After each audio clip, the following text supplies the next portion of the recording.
Yes, people's Keishan Prince. Today we're going to talk about how to simply watch games for study purposes. Now, I'm always evolving, and I know I did a previous video about this, and so I want to break it down as easy and simple as possible. For those who have done my consultations and done a psychometric test, you should know about this.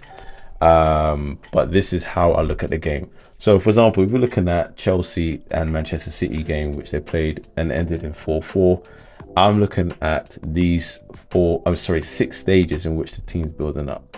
I'm looking at how did they build up the attack, how did they control the tempo, can you identify these stages, can you identify dominate possession, through progression, penetration, finishing.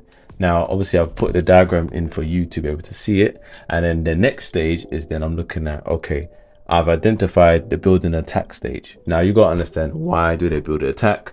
Why do they control the tempo? Why they want to dominate position? Why is each of these phases the way they are? Because of the purpose of the video, I'm not going to go into detail in it, but I'm going to express in this clip in terms of how well Chelsea came out from literally, it went from transitioning from defending to attack.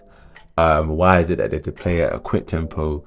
They quickly dominate possession with two exchange of passes, and then it was into a through progression stage, and they managed to get to the penetration stage in which Raheem made the wrong decision. The pass should have went out wide again, and probably ended up with a better finishing outcome.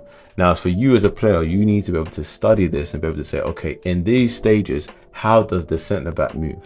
In these stages, how does the left back move, the right back move, the DM? Every position that I am playing it, how do they move in their position? For example, working with one player, Lewis Cunningham, big up Lewis Cunningham, a young 16-year-old baller, and he plays as a centre mid, for example. And so in this clip, I was looking at him to say, listen, at the controlling and the build and attack stage as a centre midfielder, as an 8, you always want to make sure if the DM shows as an 8, you want to be able to be on a pivot back here as a dice on a 2.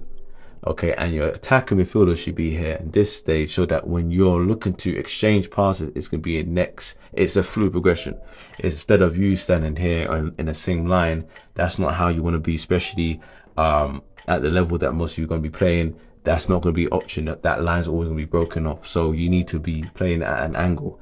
And so if you are struggling to identify, or you don't have a clue what I just said, then it's best for you to book in a kind of deep conversation with myself, and I can go through it with you in great detail. But these are the 6 important stages that you as a player must understand if you're looking to play a high level football. Let's go.